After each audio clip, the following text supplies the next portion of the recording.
সুপ্রিয় দর্শক,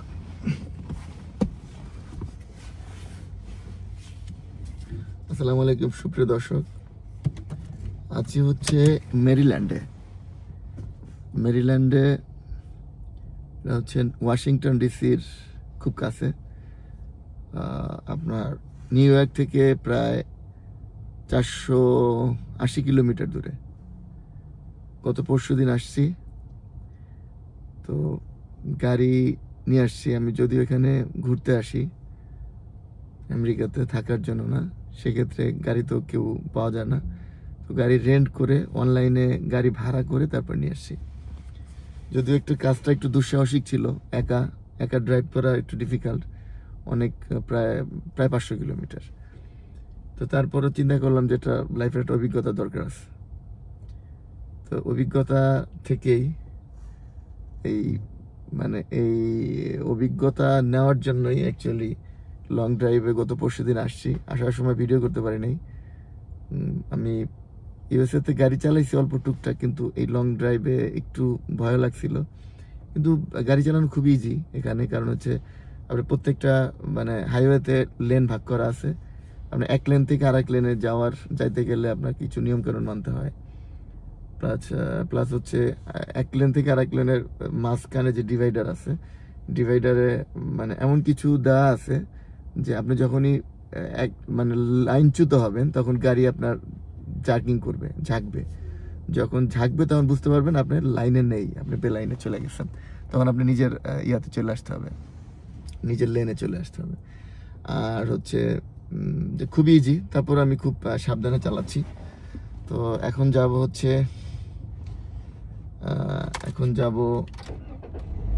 এখানে একটা সার্ভিস এরিয়া। আপনার আমেরিকাতে নিয়ম হচ্ছে যে কয়েক কিলোমিটার দূরে দূরে আপনার এমন সার্ভিস এরিয়া থাকে যেখানে আপনার গাড়ি পার্কিং এর ব্যবস্থা আছে।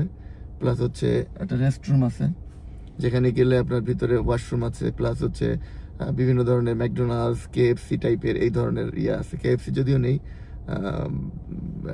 ডাঙ্কিন, এই বিভিন্ন ধরনের ইয়ে আছে, রেস্টুরেন্ট টাইপের বা ফাস্টফুড টাইপের শপ আছে। ভিতরে ওয়াশরুম আছে, বসার জন্য জায়গা আছে, রেস্টের জায়গা আছে।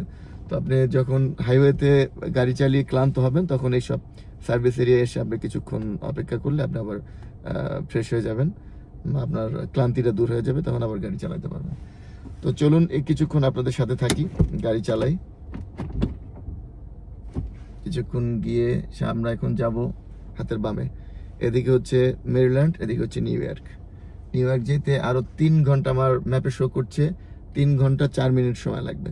তো আমি 3 ঘন্টা 4 মিনিটের চেষ্টা করবো আরো পরে যাওয়ার জন্য, রিল্যাক্সে, কোনো তাড়াহুড়া নেই। চলুন দেখি।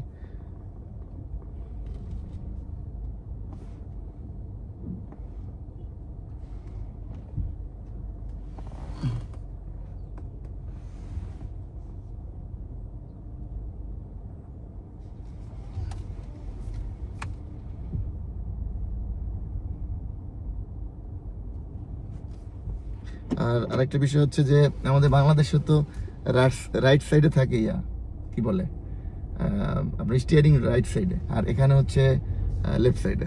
তো লেফট সাইডে স্টিয়ারিং থাকাতে একটু প্রথম একটু ইতস্তত হয়েছিল, একটু প্রবলেম হয়েছিল। তো অ্যাডজাস্ট হয়ে গেছে, প্রবলেম নেই এখন, আলহামদুলিল্লাহ। আর যে রোড সাইনগুলা, অ্যাকচুয়ালি এই রোড সাইনগুলা ইন্টারন্যাশনাল যে রোড সাইন, সেই রোড সাইনগুলা খুবই কমন সারা পৃথিবীর জন্য। একই বাংলাদেশের জন্য যেমন আপনার ওই আমেরিকার জন্য বা অন্য দেশের জন্য প্রায় সিমিলার। আপনার ভাষাগত প্রবলেম আর কিছু না, কিন্তু বাকি সবই ঠিক আছে। অ্যাকচুয়ালি এখানে আমার হ্যাঙ্গার নেই, মোবাইল হ্যাঙ্গার নেই, তো পড়ে যাচ্ছে বারবার মোবাইলটা।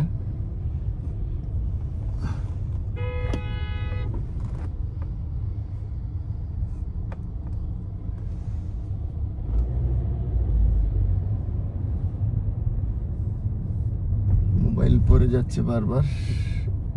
কারলেন এখানে আবার ওই সার্ভিস এরিয়াতে আরেকটা বিষয় হচ্ছে আপনি এখানে গ্যাস বা তেল আপনার জ্বালানি নিতে পারবেন, আপনার গাড়ির জন্য যা দরকার সেগুলো নেওয়ার জন্য ব্যবস্থা আছে।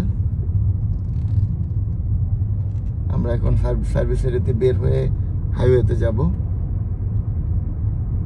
হাইওয়েতে প্রত্যেকটা হাইওয়ের নাম্বার দেওয়া আছে। আমি এখন I-95 যে হাইওয়ে নাম্বার, সেই হাইওয়েতে উঠবো।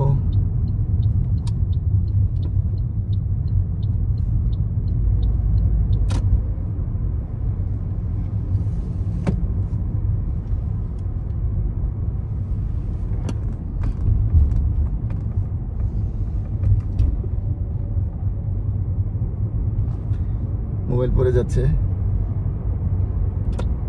একটু বামে গিয়ে দেখি মোবাইলটা ঠিক করতে পারি কিনা।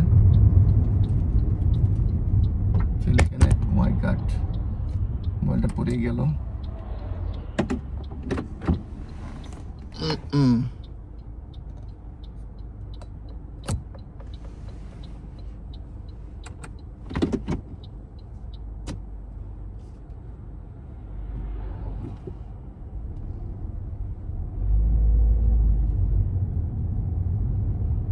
আর হাইওয়েতে গাড়ি আস্তে চালানোর সুযোগ নাই, একদম আস্তে চালাতে পারবেন না। আপনার নির্দিষ্ট একটা দূরত্ব আছে, নির্দিষ্ট একটা গতি আপনাকে মানতেই হবে।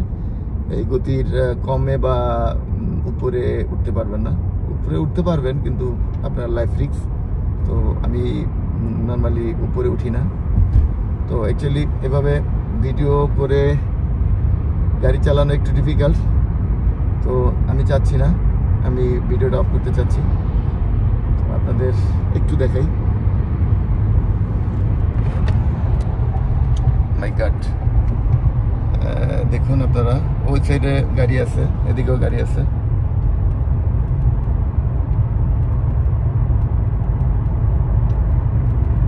আমি সর্ব লেফটের যে লেন, এই লেনটা ধরে যাব। আর দেখুন এক সাইড থেকে আরেক সাইডের মাঝে সুন্দর একটা স্পেস আছে, প্রচুর স্পেস আছে, যাতে কোনো প্রবলেম না হয়। মানে দুর্ঘটনার ঝুঁকি এড়াতে ওরা যা যা করণীয় সবই করেছে, এই আর কি। তো ভালো থাকবেন, সুন্দর ও সুস্থ থাকবেন। আল্লাহ হাফেজ।